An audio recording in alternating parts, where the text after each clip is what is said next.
Good evening po. Ito po ang ating Bible study for June 11 ba? Yes po, June 11, yes. June 11. And we're going to be talking about the Holy Spirit. Ang tanong hindi what is the Holy Spirit, kundi who is the Holy Spirit. Okay? Alam na alam po natin na ang ating Diyos ay Trinity. Our God is God the Father, God the Son, and the Holy Spirit. At pag sinabi natin ang Father, alam natin, meron tayong idea.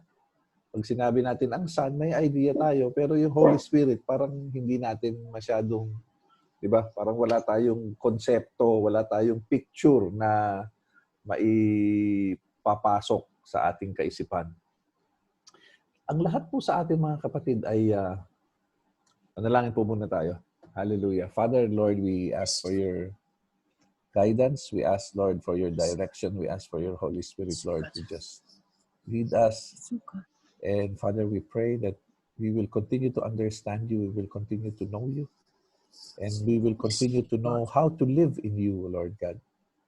That we will continue to glorify you, obey you, and worship you, Father God. We confess, Lord, that we are here to do your will, to lift up your name, and to bring glory to you, Lord God.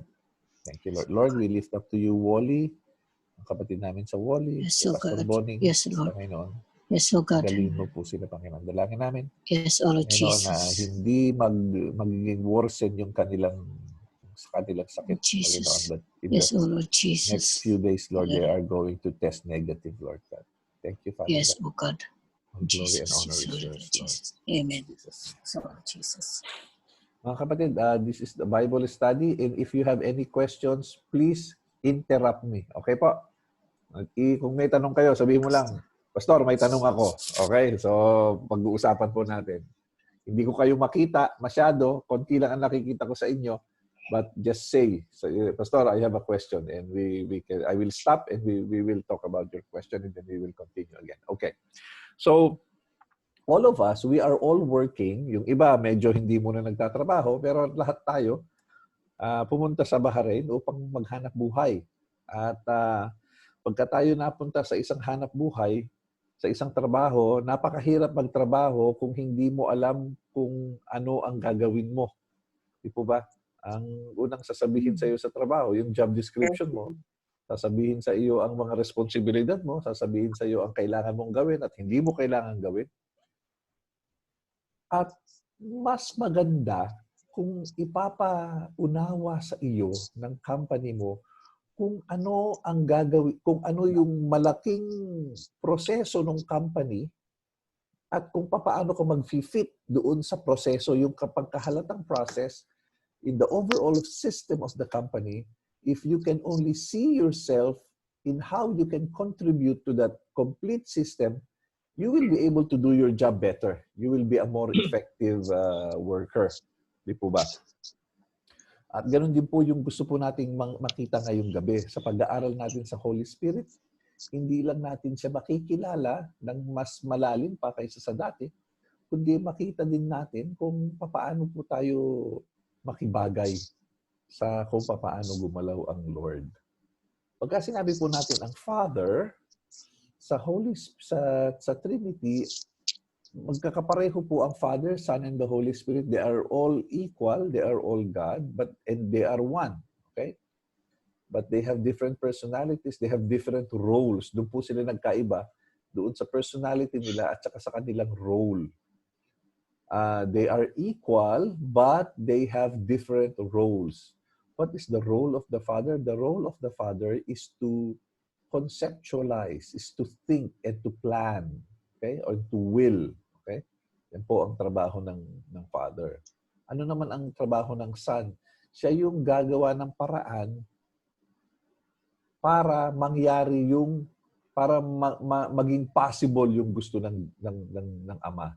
Halimbawa po sa kaligtasan, ang Diyos ang nag-decide, ang Ama ang nag-decide na iligtas ang mga tao.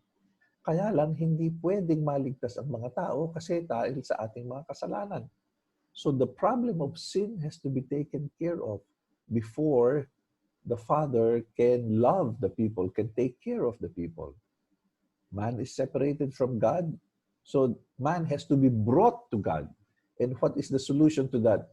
The Son has to die for the sins of man. So ang Ama, ang anak, yung gumawa ng paraan para mangyari yung gusto ng Ama. At nung maligtas na po ang mga tao, namatay na ang anak, okay? Papaano naman ngayon na maipadama, maipakita, paano gumalaw ang Ama sa buhay ng mga tao? Yan po ang trabaho ng Holy Spirit. Kung napapakinggan niyo po yung prayer ng Sister Vicky. Sister Vicky, nandiyan po ba kayo? Wala na yata ang Sister Vicky. Kung napapakinggan niyo po ang prayer ng Sister Vicky, ay madalas sabihin ng Sister Vicky, the Holy Spirit is the enforcer. Okay?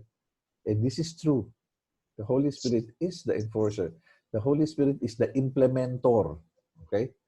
Sabi ng Ama, mahal ko ang tao. Paano mararamdaman ng tao ang pagmamahal ng Ama? Sa pamamagitan ng Holy Spirit. Okay? Paano makakasunod ang tao sa Ama? Through the Holy Spirit. Ang Holy Spirit ay ang guide. Okay? So yun po ang titingnan po natin tonight, what the Holy Spirit does to us, what is the role of the Holy Spirit, and how are we going to live with the Holy Spirit. Ito pong pag-aaral natin na ito ay napakalawak, kaya hahatiin po natin ito sa dalawang lessons. Ito po ang first lesson tonight, and then magkakaroon po tayo ng isang extra Bible study doon sa last Thursday ng June. At yun po ay ituturo sa atin ng Brother Ray. Okay? Yun po yung part 2. So tonight, ang part 1 po ay ito. Okay? So ang isa sa una, ito po mga ginagawa ng Holy Spirit, wala po itong wala itong chronological event. Wala itong number 1, number 2, number 3, walang ganun. Basta, it all happens at the same time. But we can classify them. And here in Romans 8:15, the Apostle Paul tells us, "For you did not receive a spirit that makes you a slave again to fear, but you received the spirit of sonship. And by him we cry, Abba, Father. The Spirit himself testifies with our spirit that we are God's children." Okay? So, binigyan po tayo ng espiritu. Pero itong espiritong ito ay hindi espiritu ng takot, kundi ito ay espiritu ng ng sonship. Okay? Hindi ho daughtership, ha? Sonship. Ito, di ba? Madalas kong sabihin sa inyo, no? Di ba? We are sons of God. We are not just daughters of God. We are sons of God. Why? Because in the Hebrew mind, in the Hebrew culture, the daughter has no right. Ang daughter ay walang mana. Okay? Ang daughter ay walang karapatan. Bakit? Aasawahin lang yan eh. Ganun ang pagtingin. Parang Pilipino rin, di ba? Pero sa Hebrew culture, the son has a right. The son is an heir, heredero. Kaya we are a spirit of sonship. At itong spirito ng sonship, and by him, by this spirit, we cry, Abba, Father. Okay? Ang Abba, Father, ang Abba ay ibig sabihin, Father, pero yung Abba na salita ay parang tatay. Yung bang tawag mo sa Ama nang merong pagmamahal. Sino po sa inyo ang tumatawag sa tatay nyo ng Ama? Ako po. Sa bahay nyo. Sa bahay nyo, ang tawag mo, Ama. Opo. Ang mga anak mo, ang tawag sa'yo, Ama rin. Father. Di ba hindi? Father po, minsan. Father. Sabi nila, pudra, yan. Maraming tawag sa akin. Fads, yan. In the family, we don't call our father, Father. Diba? We don't call, sa Pilipino, hindi. Meron lang akong isang pamilya na kilala na ang tawag talaga ng mga bata sa tatay nila ay Ama. Okay? Medyo eccentric. Pero marami sa atin, ang tawag natin Daddy, ang tawag natin Tay. Okay? Ang tawag natin. Bakit? Kasi itong tawag na ito ay may kasamang pagmamahal. yung salitang Father ay masyadong formal. Endearment. Yes, it's an endearment. It's a term of endearment. Okay? So by Him, we cry to Him, Abba, Father. Ito ang tawag mo sa Ama mo na mahal mo. At itong sabi sa verse 16, the Spirit Himself testifies with our spirit that we are God's children. So ang ginagawa pala ng Holy Spirit, mga kapatid, sa atin, ay ipinapaunawa at ipinapadama ng Holy Spirit sa ating espiritu na tayo nga ay mga anak ng Diyos. Mapapansin mo, mga kapatid, na may mga makikita kang Kristiyano na para bagang wala silang relasyon sa Ama. Para bagang hindi nila feel. Pero may mga Kristiyano, maraming Kristiyano na talagang alam nila na anak sila ng Diyos. Hindi mo hindi mo matatawaran.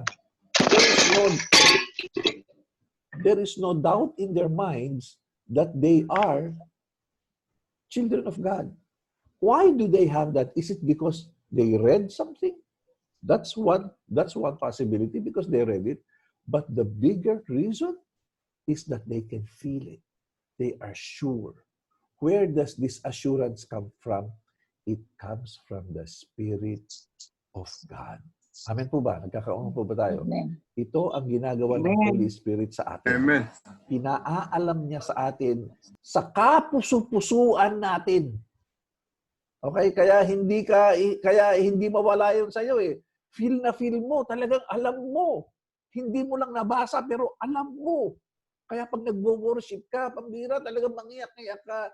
You know, you just know. You can't explain it, but you know that you are a child of God. And when you die, you know that you will go to heaven. Not because you're a smart person, but yes, you just know. How do you know this? It's the Spirit of God talking to your spirit and making your spirit understand that you are the child of God. Amen po? Itong sabi sa atin, yet to all who received Him, to those who believe in His name, He gave the right to become children of God. Sure. Pag tinanggap mo si Jesus, ikaw ay nagiging anak ng Diyos. Pero sino ang nagpapadama sa iyo? Sino ang nagpapaunawa sa iyo na ikaw nga ay anak ng Diyos? Holy Spirit, Holy kapatid. Spirit. Ang trabaho niyan. Okay? Yan ang may trabaho niyan. Pinapadama sa atin. Ito ang sabi ni Paul. God set His seal of ownership on us and put His Spirit in our hearts as a deposit, guaranteeing what is to come. Okay? Yung palang Holy Spirit ay nilagay ng Diyos sa atin upang maging deposito. Deposito na naggagaranti na ikaw nga ay ano yung what is to come? Ang ibig sabihin niyan ay papasok ka ng langit, kapatid. It is a deposit. Amen. Okay? Para bagang bibili ka ng kotse, bibili mo na ba? Oo, magdideposito na nga ako eh. At bibiling ko yan. Okay? Yung bahay, kukunin ko yan. Paano? Magdideposito ako. Okay? Hindi na mababali yan. Pag nagdeposito ako, talagang itutuloy ko yan. Bibilihin ko na yan. Ganon din ang ginawa ng Lord sa atin. Paano mo malalaman na ikaw ay papasok sa langit? Eto, malalaman mo, ibibigay ko na ang Holy Spirit ko sa iyo para pagdating ng araw, pagbabalik na ako, kukunin kita, isa ka sa mga kukunin ko at dadaling kita sa langit at doon ka mananahan forever and ever. Bakit ka sigurado? Haya ng Holy Spirit ko sa iyo. That is a guarantee that you will enter heaven. This is what the Holy Spirit does to us. Okay? The Holy Spirit is the guarantee. Amen po ba? He is the guarantee, okay, that we are going to heaven. He gives us assurance, okay?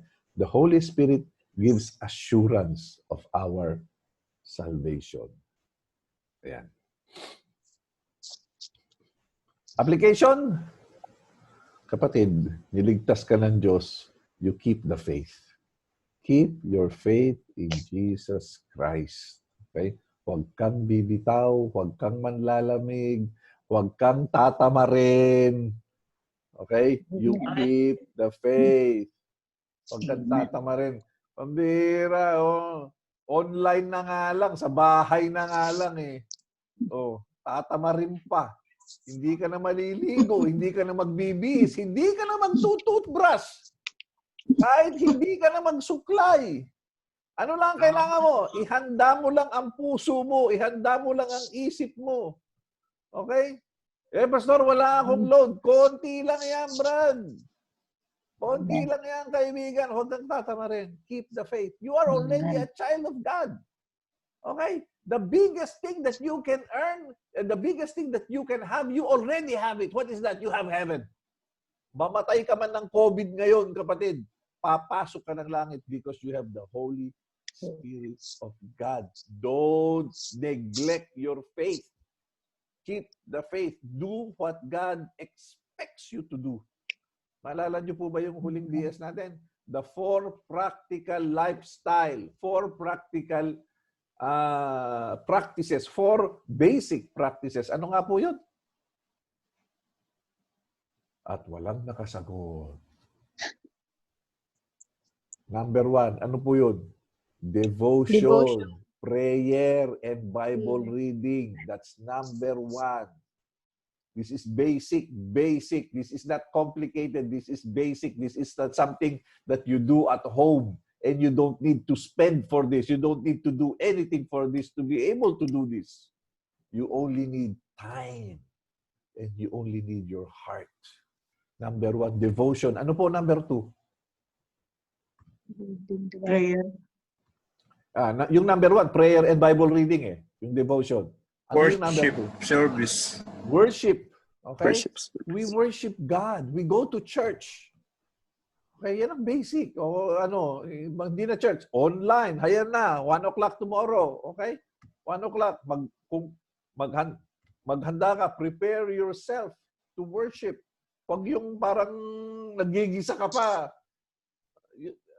intindihan niyo mo ibig sabihin, ano? Yung kalahati ng isip mo nagigisa at may ginagawa. Yung kalahati, yung isang mata mo may tinitingnan, yung isang mata mo tinitingin. Don't do that. Don't dishonor God that way. Okay? Huwag mong ganunin ang Diyos. God does not deserve that kind of treatment. Amen. How dare us? No, don't do Amen. that. Number 1, devotion. Number 2, worship service. Number 3, ano po? Prayer. Number 3, prayer. Number 1 yun eh. Number 1, devotion. Number 2, worship service. Number 3, ano po? Bible study. Bible study. Hindi, number 4 yun, kapatid. Number 4 yun. Group. Number 3. Ano number 3? Life group. Life group. LG. LG. Like, Number 1, prayer, Bible reading. Number 2, go to church. Number 3, LG, worship. life group. Okay? Yun po yun. Dito tayo nagmamahalan. Dito mo pinapractice yung dapat mong practicein. Again, you don't need to do anything for this. You don't need to change. You don't need money. You don't need to travel. No, you only need your heart and you only need time. And data. Okay? LG. We do this 3 times a week. Kumusta na po ang LG nyo? LG leader, pag nag-LG po kayo, itanong nyo po sa mga member nyo, what are the 4 basic practices? Kailangan po mai-ano sa atin yan. This is the way we keep our faith. Why do we do this? Because we are saved, man. Because the Holy Spirit is in us and we are going to heaven. And this is what God expects us to do. We pray, we worship, we live with each other, we love each other. And then lastly, yung po sabi ni Sister Emma, ay ang Bible study. Yes. BS. Yes, training. Ito po yun. Training is a deepening of knowledge. Okay? It's a deepening of knowledge. It's extending our understanding. It's brightening and enhancing what we know. Okay? Bakit? Kasi tayong lahat ay manggagawa, mas mabuti yung maalam tayo sa salita ng Diyos. So what does the Holy Spirit do? He gives us assurance of our salvation. What do we do about that? we keep the faith. You do the 4 basic practices. Basic ito. Amen. Buhay pa po ba tayo, mga kapatid? Po. Amen. Number 2. Ano ang ginagawa ng Holy Spirit? He purifies. Okay? Purify. Nung tiningnan ko yung sabi, naghahanap ako ng picture ng purify sa Google. Puro tubig, puro water purifier. Pero ang purification ng Holy Spirit ay hindi lang water, kundi fire. Kaya ito ang picture niyan. Ang purifying effect ng Holy Spirit ay fire. Bakit? Ano ang pinupurify? Yung gold. Okay? Tinutunaw niya yung gold para humiwalay yung gold doon sa mga impurities. Yung impurities, aangat yun, pupunta sa taas, tapos i-scoop na lang nila yon. Matitira yung pure gold. This is the purification process of the Holy Spirit. Unang-una, sa mga unbelievers, ito ang ginagawa ng Holy Spirit. Ito ang sabi ni John, when He comes, He will convict the world of guilt in regard to sin and righteousness and judgment. Okay? In regard to sin, because men do not believe in me. In regard to righteousness, because I'm going to the Father, where you can see me no longer. And in regard to judgment, because the prince of this world now stands condemned. Doon lang tayo sa verse 8. Ino-convict niya ang mundo.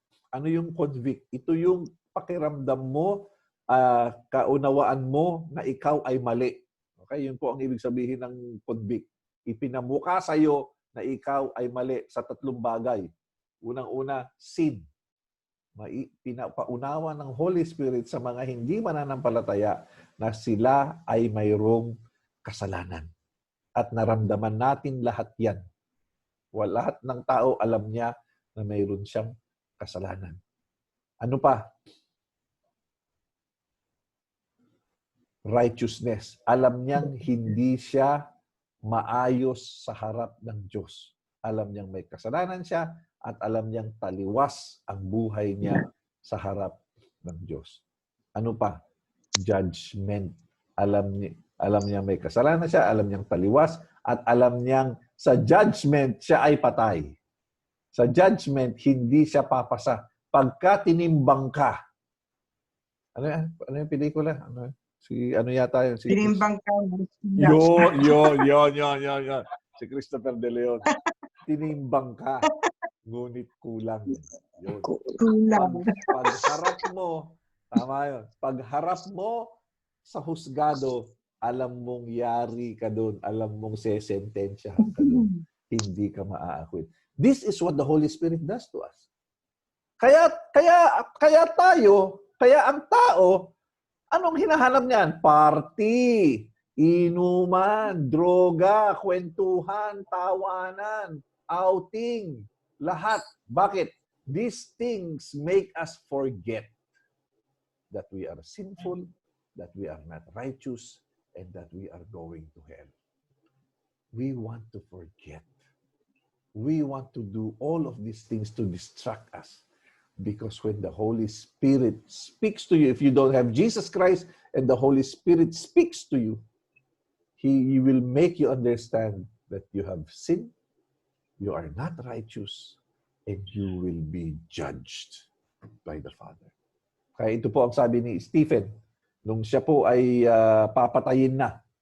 Sabi ni Stephen sa mga Hudyo, you stiff-necked people with uncircumcised hearts and ears, you are just like your fathers. You always resist the Holy Spirit. Okay? You always resist. Anong ibig sabihin nito? Kinakausap na kayo ng Holy Spirit, ayaw nyo pa ring pakinggan. Ano ba ang ibig sabihin? Tagalog ng resist? Ano po ang Tagalog ng resist? Umaayaw. Umaayaw? Ano pa? Tinatanggihan? Diba? Tinatanggihan? Oh. Hindi sumusunod. Hindi sumusunod. Ano bang Tagalog? Yung isang salita, hindi sumusunod. Tumatanggi.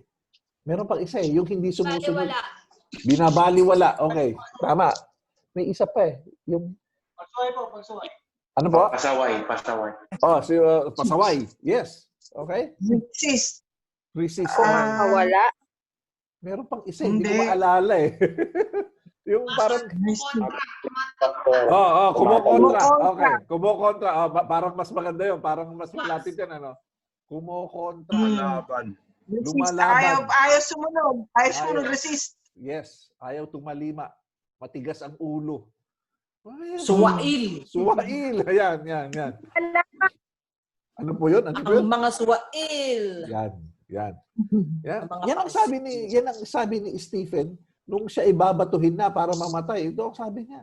You always resist. Para kayo mga tatay niyo. Pati tatay nila, sinama niya eh. Para kayo mga tatay niyo. You always resist the Holy. Bakit? Ano to eh? Israel to eh. Di ba? May isang tagpo, si Jesus Christ pupunta ng Jerusalem at naglalakad siya. Nasa taas siya ng hill. Ang kwento ng mga historians doon, nandun siya sa isang mataas na hill. Pagkatapos, nakita niya ang Jerusalem nandun sa kabilang hill, sa kabilang burol. So kitang-kita niya, doon daw sa kinatatayuan niya, kitang-kita niya ang Jerusalem. At anong sabi ni Jesus sa Jerusalem? Sabi niya, para siyang mangiyak-ngiyak siguro, sabi niya, Jerusalem, my Jerusalem, how long have I wanted to embrace you like a hen embraces her chicks, but you don't want to listen. Okay? Tagalogin, para ang tagal ko nang gusto kayong yakapin, parang gusto kayong limliman na parang isang manok na lilimliman niya yung kanyang mga Sisiw. Sisiw. Correct. Itlog. Hindi, sisiw. Pero sabi niya, matitigas ang ulo niyo. Ayaw niyo. So this is God saying, I miss you so much. I love you. And I just want to embrace you. I just want to hug you. But you don't want to be hugged. You don't want to love me. I love you, but you always run from me. You resist me. It's the Holy Spirit's job, kapatid. But people resist. Yan ang ginagawa ng Holy Spirit. Okay? Sa mga tao, sa mga unbelievers. Sa mga believers naman, ito ang sabi naman ni Jesus. Ito ang sabi ni John. I baptize you with water for repentance, but after me will come one who is more powerful than I, whose sandals I am not fit to carry. He will baptize you with the Holy Spirit and with fire. Okay? Fire.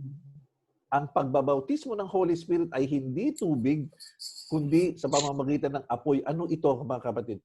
Kapatid, lahat tayong na-born again. Meron tayong lahat na patutuo kung paano tayo binago ng Diyos. Tama po ba?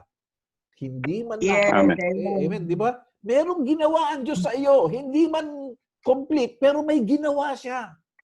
Meron siyang ginawa sa iyo, meron siyang tinanggal sa iyo, meron siyang inayos sa iyo. Hindi ka man ngayon completely ayos, pero alam mo may ginawa ang Diyos sa iyo.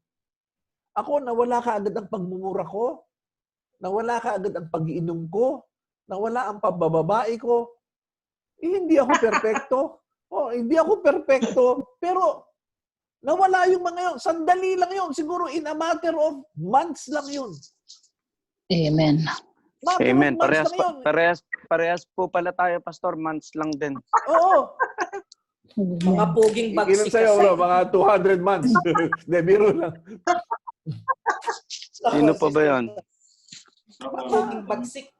Maalala ko yung mga pinsang ko nun, nainis sa akin eh. Dahil hindi na ako umiinom. Yung uncle ko, nagalit talaga sa akin. Sabi niya, kung makaasta ka, para kang... Oo. At saka yung... ang ayaw nila doon, yung parang...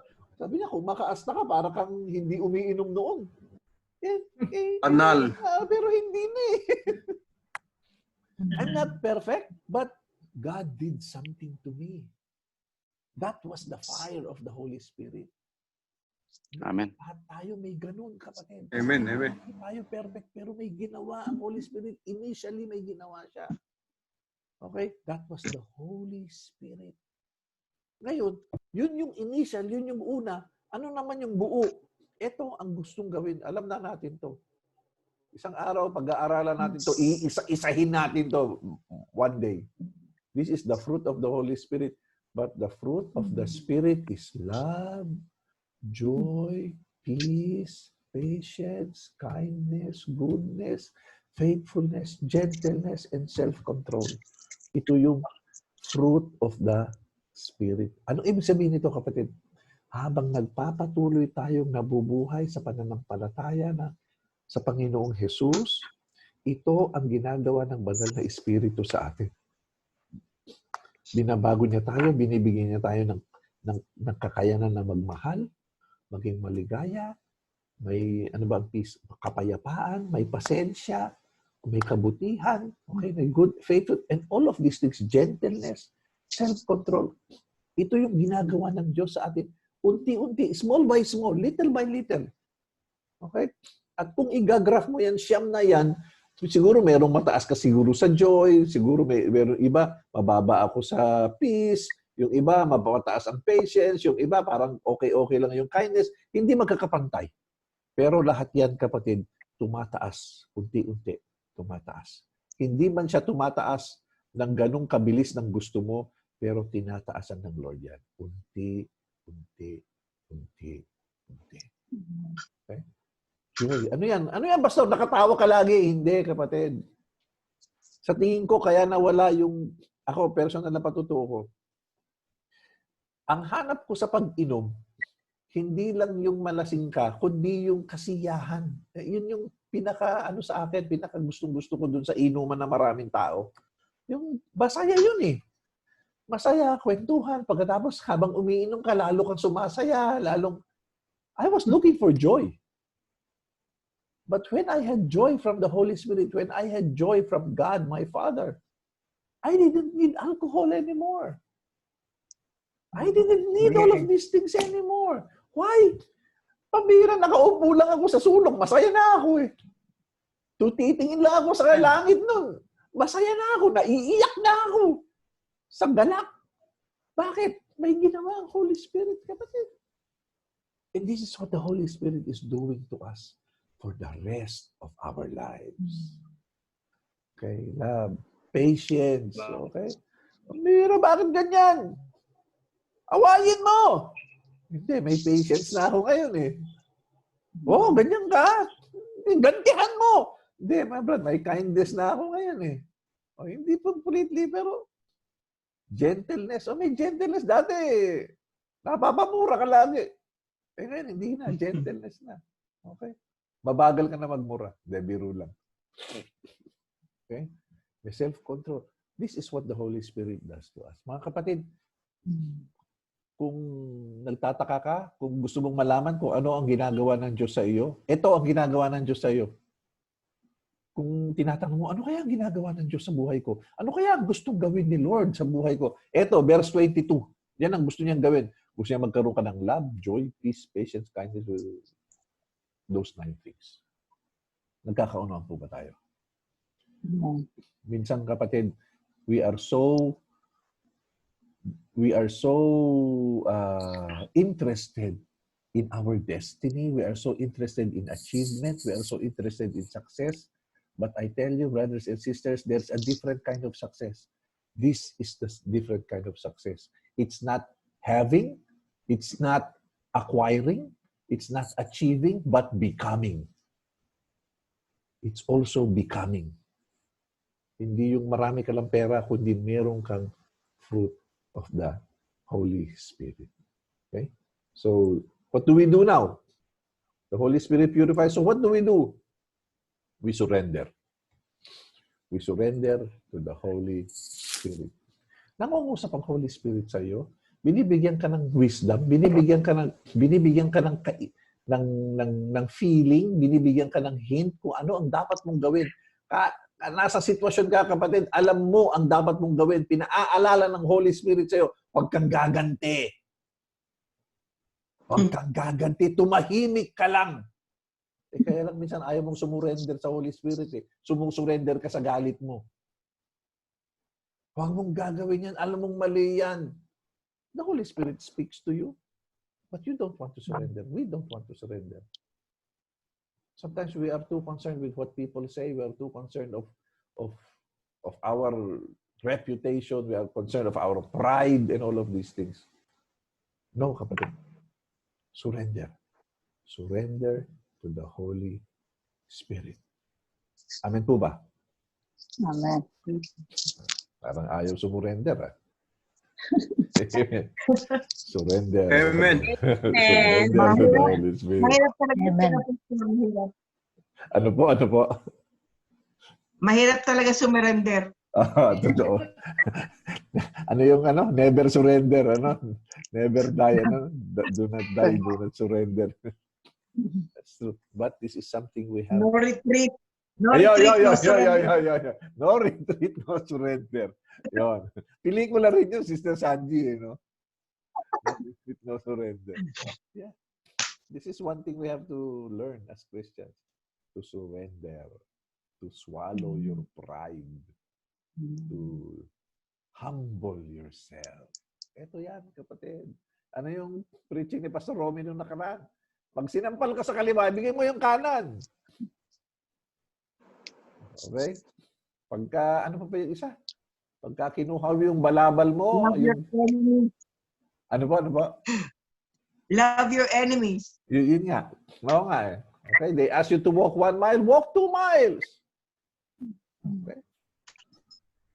You will look funny to the people, but you are going to look good to God. Okay? Mukha kang katawa-tawa sa mga tao, pero kapatid, pogi-pogi ka kay Lord. At mas mahalaga yung pogi tayo kay Lord kaysa pogi tayo sa mga tao. Number 3, the Holy Spirit speaks. Alam po natin ito. Okay? Nangungusap ang banal na Espiritu po sa atin. Paanong paraan? Sa Old Testament, nangusap siya sa pamamagitan ng mga propeta. Nangusap siya sa pamamagitan ng mga propetang nagsulat ng Biblia. Okay? Ang Holy Spirit po ang may trabaho nun. Hindi Ama ang nagsalita, kundi banal na Espiritu ang nagsalita. Nagbigay ng mga salita sa kanila, nagbigay ng mga kaisipan, ng mga ideya. At yun po ay ang kanilang mga isinulat. Pero sa atin na ngayon, sa bagong tipan, tayo mga Christians today, ito ang sabi ni Jesus, but the Counselor, the Holy Spirit, whom the Father will send in my name, will teach you all things and remind you of everything I have said to you. He will teach you all things, kapatid. Kaya sa bawat sitwasyon, kapatid, nangungusap ang Holy Spirit sa atin. Ayaw lang natin minsan makinig. Okay? Yung personal na ambisyon natin, yung pride natin, sumasagabal.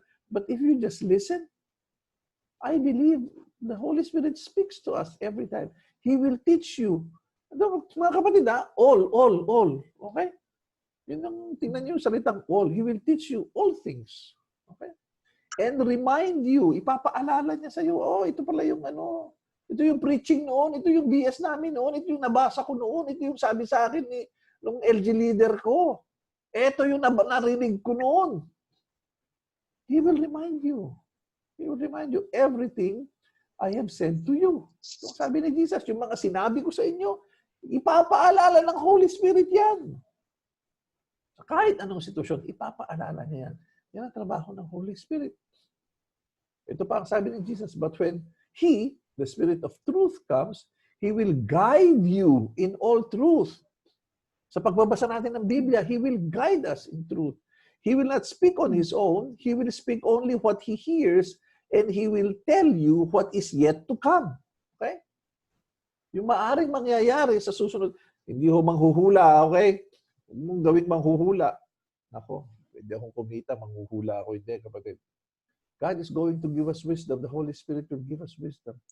He will bring glory to me by taking from what is mine and make it known to you. Okay? Nangungusap po ang Holy Spirit sa atin. Okay? He will tell you what comes from God and He will bring this to us. We just need to listen. So, kung siya po ay nangungusap, ano po ang kailangan natin gawin? We have to read the Bible and meditate. Okay?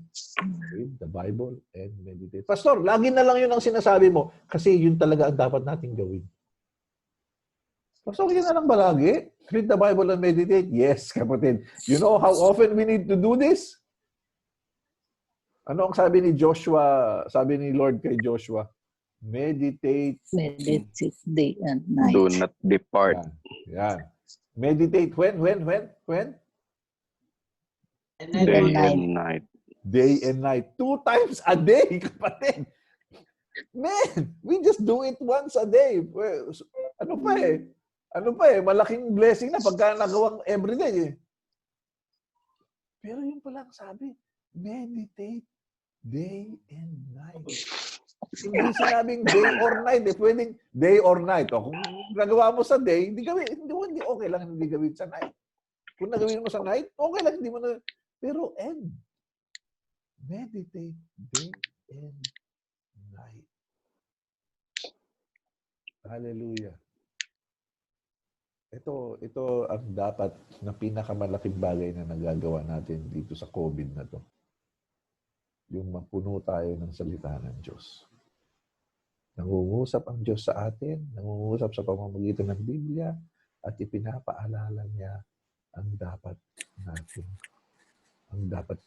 Pinapaalala niya ang gusto niyang sabihin sa atin. Brothers and sisters, I challenge you. Read one book at one sitting. I don't challenge you. No, I'm asking you. Read the book of Philemon. Isang upuan lang, kapatid. Isang chapter lang naman yun eh. Isang upuan lang. Okay? Yung Netflix, 3 oras. Ito, siguro 40 minutos lang. Read one book of the Bible. Yung isang pasada. Okay yung one chapter. Okay yun. Hindi ko sinasabing mali yun. Pero subukan mo rin na makita mo ng buo. Di ba nakakainis na? Sige nga, subukan mo. Manood ka ng Netflix. 30 minutes lang. Tapos tama na. Bukas uli yung 30 minutes. Subukan mo kung masisiyahan ka. Parang hindi. Yung Chloe. Ano yung Chloe? Falling? Ano yan? Yung Korean novela? Ano yan? Crash Landing on You. Yun. Crash Landing on You. Chloe, oh. Tinira ng misis ko yun. Parang ilang araw lang sila ni Abby. Ako naman noon na ako sa si Reddington. Sino ba yung Reddington? Na rin ako. Tinira ko rin ng 3 araw yun. Tinapos ko. Kasi pagkatapos ng isang episode, sunod ka agad eh. Ayaw mo kang gawin na isang episode. Ayaw mo, gawin mo isang episode and then I watch the next one tomorrow. You don't wanna do that. Why? Because you wanna know what happens next. But we have no problem doing that to the Bible. Di ba? Subukan mo, kapatid. Read one book at one sitting. Makikita mo, you will have a bigger view. Kaya pala ganito. Yung pala yun. Iba. Mangungusap ang Holy Spirit sa'yo. Iba dating. Start with a small book. Philemon, 2 John, 3 John. Yung mga maiigsi yan. Tapos, mag-graduate ko dun sa medyo malalaki, katulad ng... Padilla. Ano, Brother Andy? Old Testament po, Obadiah. Obadiah. Yeah. Yung mga minor prophets. Obadiah, Zephaniah, mga ganun. May mga maiigsi dyan. At dito naman sa New Testament, yung mga maiigsi dyan, yung mga Colossians, Ephesians, 4 chapters lang yan. 4, 5 chapters. You can read that in 1 hour. Pastor, ang hirap. Titus. Pastor, ang hirap. No, you try. You try. Matanda ka ng Kristiyano, kapatid. Okay, medyo subukan mo naman kumain ng iba naman. Basa din pag may time. Basa din pag may time. Di ba? Stretch yourself. Stretch ourselves spiritually. Stretch ourselves. God is giving us more time. Let's use it. Hindi ka naman lalabas. Ito, kapatid, use this. I challenge you. I-challenge mo sarili mo. Okay, I will read one book in one sitting. You will not be able to understand all of it, but you will have another way. You will have a new way of understanding. You will see something that you didn't see before. I tell you. Amen po ba? Read the Bible Amen. and meditate. Amen. Okay. Amen. Why? Because the Spirit wants to speak to you. And how does the Amen. Spirit speak to us? Through the Bible. Sabi ni Jesus, He will remind you everything that I have told you. This is the way. This is the way. Okay, Lord, mangusap ka sa akin. Ayaw mo naman magbasa. Lord, mangusap. Speak to me, Lord. Speak to me. Pag nausap si Lord sa'yo, baka matakot ka. Yeah, mamira. Sabihin sa'yo, Ray! Pastor, pwede po bang mag-share ng testimony about Yes, yes. meditation? Yes po. Looking for the signs. Yeah. Mm, Go ahead po, Sister Vicky. noon pong February 10, 2020, at 3 o'clock, every 3 o'clock early morning is my appointment with the Lord. Amen. Ang aking pong word of meditation is the Psalm 91, yung Ah. first verse. Ay ipinipersonalize ko po kasi yun dahil memorize ko by heart. I dwell in the shelter of the Most High and rest in Hallelujah. the shadow of the Almighty. Amen. So doon ako nakapokus sa dwelling place. Sabi ko sa kanya, Lord, ipakita mo nga po sa akin kung saan yung dwelling place ko sa iyo. Tapos naghihintay ako, nakapikit lang ako, naghihintay ako, nakapokus ako doon sa dwelling place ni Lord because I dwell in His presence. Tapos nakita ko po sa vision ko, ibinukan niya yung kamay niya laki-laking puti-puti. Tapos nakita ko, sumampa ako dun sa kamay niya. Tapos alam mo po ba, nahiga ako sa palad niya.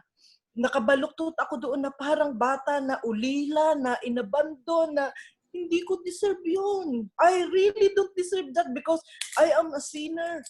Tapos sabi ko, Lord, thank you. Thank you. I don't deserve this because you know that I am a sinner. Sabi ko, Lord, pwede po bang marinig ko yung tibok ng puso mo? Tapos alam mo, mga kapatid, kinabig niya yung kamay niya papunta doon sa may dibdib niya at ipinarinig niya talaga sa akin yung tibok ng puso niya. Oh, Amen. hallelujah, hallelujah. Kaya mga kapatid, it's amazing to be in the presence of the Holy Spirit. Amen. Nandoon nakatago sa salita ng Diyos. You just discover it and maa-amaze kayo. Baka maging more than pa kayo sa akin na maging addicted sa meditation at paghihintay sa Panginoon. Glory to God, glory to Amen. God, glory to Amen. God. Amen. Yun po ang, thank you po Sister Vicky. Yun po ang meditation, no. Ang Bible yung binabasa mo, and then the Spirit will speak to you in your own way, yung para sa iyo lang. Okay? Sa kay Sister Vicky, yun ang meditation niya. Nakita niya ang tirahan ng Diyos, nakakita siya ng vision. That's her meditation of that one verse. When you meditate on that verse, maybe it will be something else. Okay? Baka iba naman, hindi bahay, baka rest house, baka beach house ang makita mo. But it will be something else, but it will speak to you. Okay? The Spirit will speak to you and you will feel the love of God in a very personal way na para sa iyo lang. Yun po yung meditation. Amen po ba? So, the Holy Spirit speaks. What do we do? We read, Dun sa diary we meditate. kasi nakasulat lahat ng testimony ko. Last po. Last. The Holy Spirit intercedes. Yan, intercede. Pasensya na kayo. Pasensya na kayo sa picture na ito. Ang tagal ko naghahanap ng picture ng intercede. Wala akong makita. Sa tingin niyo po, anong ginagawa nitong taong itong nakasalamin na to? Nagpapaliwanag. Papaliwanag. Interpret. Nag-i-interpret. Okay, yan. Actually, ano siya? Yung sa pipi, yung bingi. Yung sign Sign language. language. Language. Sign language. Sign language. Language. Pinapaliwanag niya yung sinasabi ng speaker. Oo, may ganun. Ayun. Interpreter. Sign language interpreter. Opo. Sign language. Ngayon, parang ganyan ang ginagawa ng Holy Spirit, pero hindi eksaktong ganyan. Papaliwanag po natin. Okay? Ito ang sabi ni Pablo. In the same way, the Spirit helps us in our weakness. Okay? In our weakness. We do not know what we ought to pray for. Okay? We do not know. Hindi mo alam kung ano dapat mong ipag-pray. But the Spirit Himself intercedes for us with groans that words cannot express. And He who searches our heart knows the mind of the Spirit, Sinulat mo yung date ng because the release. Spirit intercedes for the saints in accordance with God's Yung will. mga Sandali lang po. prophetic anak yun. Yan. Okay. Sorry. Nawala. Okay. Punta tayo dun sa... Punta tayo sa verse. Okay. Tingnan po ninyo yung verse 26. The Spirit helps us in our weakness. May mga panahon that you are so weak. It may be physically weak or spiritually weak. Maybe you are faced with a very difficult problem. Maybe you are so depressed. You are at the end of your rope. Talagang gusto mo nang bumigay. Hindi mo na kaya. At we do not know what to ought to pray for. Ang laki ng problema mo, hindi mo alam kung anong hihilingin mo sa Diyos. You cannot do it. What does the Spirit do? The Spirit Himself intercedes for us. Okay?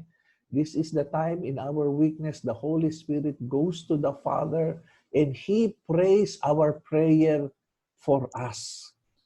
He does this with groans that words cannot express. It's the Holy Spirit that groans. He speaks to the Father in groans that words cannot express. We cannot understand this. They have their own language. He groans to the Father. Pagka groan, di po ba? Pag sinabi mong groan, ito yung ano bang groan sa Tagalog? Yung masaya ka ba pagka nag-groan ka? At peace po siya, pero nanggagaling sa kaibuturan ng mga ugat ng buong kalamnan mo. Pero pagka nag-groan ng isang tao, maligaya ba siya? Kailan ka nag-groan? Hindi. In pain. Kapag sobra-sobra yung conviction ng Holy Spirit po na tunay na pagsisisi ng kasalanan, Yun. na buong Diba? kababaang loob ka na Yun. nagpapasakop sa Diyos. Oo. Na complete Ang groan, surrender. Yeah, ang groan ginagawa ng tao pagka in pain, pagka hindi maganda yung kinalalagyan niya. Ano ba Tagalog nitong groan? Pagdaing, Pastor? Pagdaing. Dumadaing? Oo. Meron pa eh. Ang groan kasi yung bang halimbawa, masakit yung tuhod ko. Yun ang groan eh. Yung masakit ang tuhod ko. Yeah, daing nga po. Tama, Pastor. Daing yun, daing. May salita pa eh. Basta ganon, yung sound na ganon, it's out of pain, it's out of depression, it's out of frustration. Okay? And it's the holy. And it's the holy. Umuungol. Yes. Nananaghoy. Okay. Palalim tayo ng palalim. Ayos. Nananaghoy. Ano yung isa? Umiingit po, hindi Umiingit. Umiingit. Lalo na sa baby, di ba? Umiingit. So this is a sound of discomfort. This is a sound of pain. This is a sound of, not of happiness. This is a sound of displeasure. And where we are in that situation, it's the Holy Spirit that groans for us. The Holy Spirit feels us. The Holy Spirit understands the pain, the heaviness, the desperation. He understands that and He groans it to the Father. And in words that cannot express, it's only the Holy Spirit and the Father who understands. But the Holy Spirit takes our pain. He takes our problem, our situation, our desperation, and He brings it to the Father. Sabi siguro, Father, tulungan mo si Butch, kawawa naman. Ama, ganito. Okay? This is his situation. Help him. He intercedes.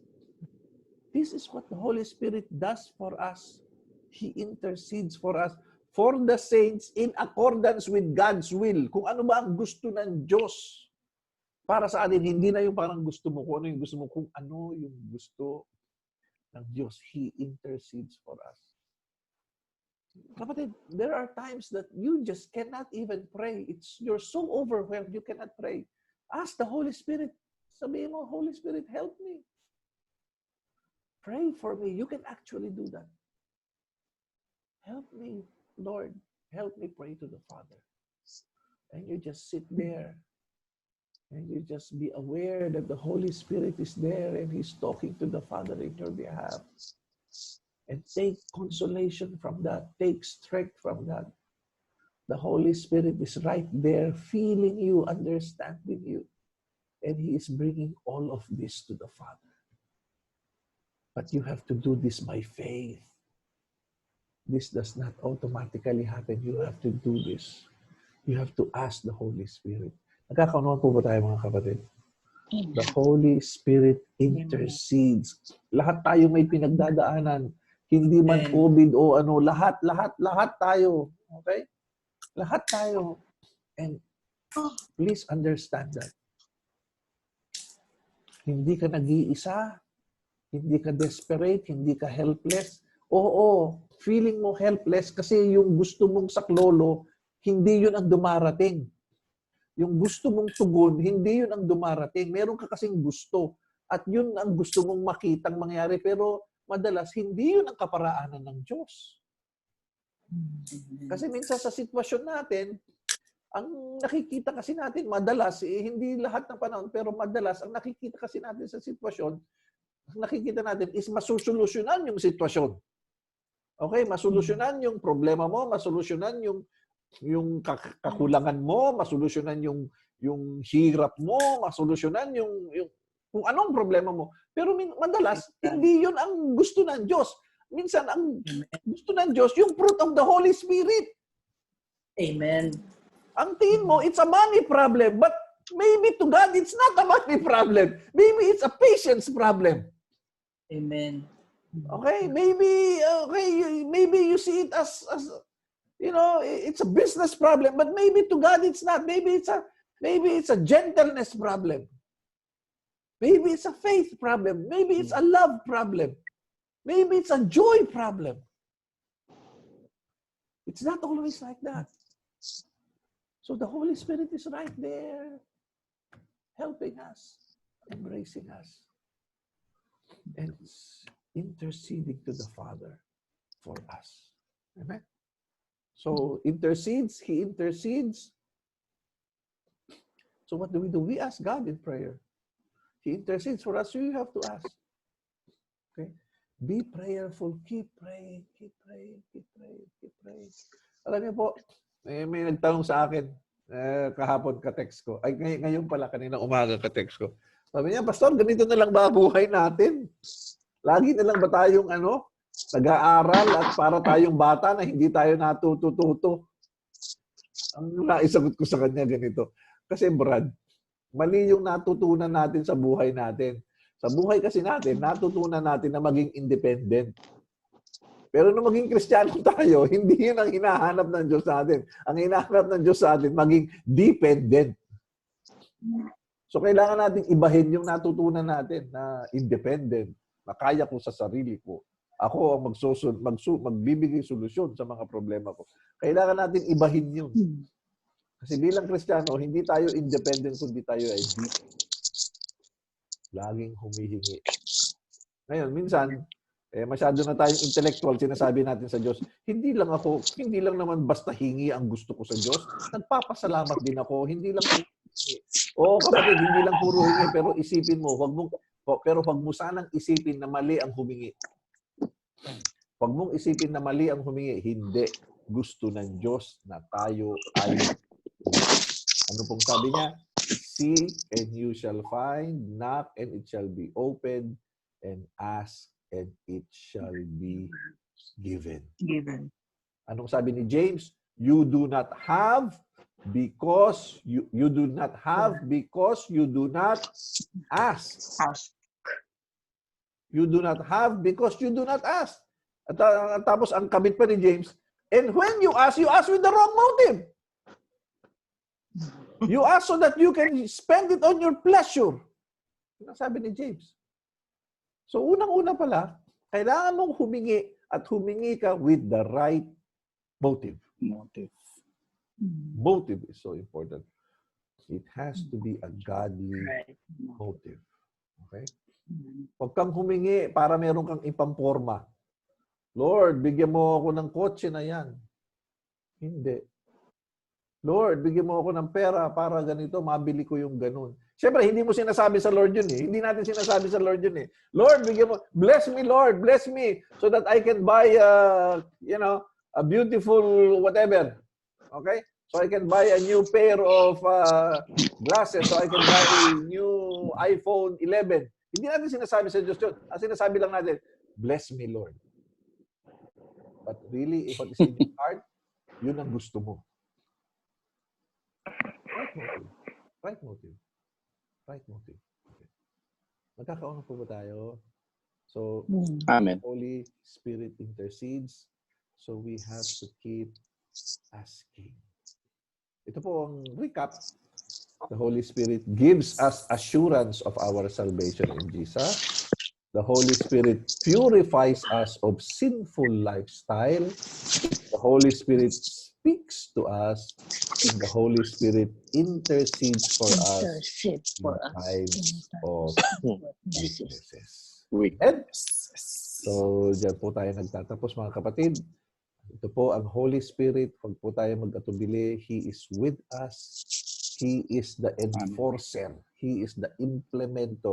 He is the one who does the will of God for each and every one of us. Amen? Amen. Manalangin Amen. po tayo. Hallelujah.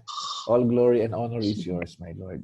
We worship you, O God. Lord, thank you, Lord, for your Holy Spirit. Oh, Holy Spirit, we welcome you. Holy Spirit, we worship you. Holy Spirit, Yes, we Lord. ask you, Lord, that continue, Yes, Panginoon, Lord. nagabayan po kami. Thank you, Holy Yes, Spirit, Lord. for speaking to us. Thank you, Lord, for making us understand, making us feel, assuring us that we are your children. Thank you, Holy Spirit, for purifying us. Oh, Holy Spirit, nakikita mo po ang mga kakulangan namin, kamalian namin. Patuloy mo po kaming hubugin. Patuloy mo po kaming linangin, Panginoon, O God. Patuloy mo po kaming i-perfect, O Holy Spirit. And Holy Spirit, thank you that in our times of weakness, you are there interceding for us to the Father, O Lord God. Thank you, O Lord God. Father, thank you that we are never alone. Thank you. We are Amen. never helpless. We are Yes. never, oh Lord God, victims, oh Lord God. We are never that. For you are always with us, oh Lord Yes. God. Amen. Thank you, Tunay nga, Ama, na kami ang pinagpalang mga tao, Panginoon, sa mundong ibabaw na ito. Amen. Hallelujah. Patawarin mo kami kung Yes, nagre-reklamo Lord. kami, Panginoon. Yes, Lord. Patawarin mo kami, Panginoon, Panginoon, kung hindi kami nasisihan pa, Panginoon, sa mga pagpapala mo sa amin. Yes. Pero sa totoo lang, Panginoon, sobra na, Panginoon. Yes, Lord. Thank you. We don't deserve anything from you, O God, but you love us anyway and you gave your Spirit. Yes. Father, all glory and honor is yours, O God. Amen. In the mighty name of Jesus Christ. Amen. Amen. Amen. Amen. Hallelujah. Magandang gabi po sa ating lahat, mga kapatid. Amen. Hallelujah. Ayan. Hallelujah. So, maganda.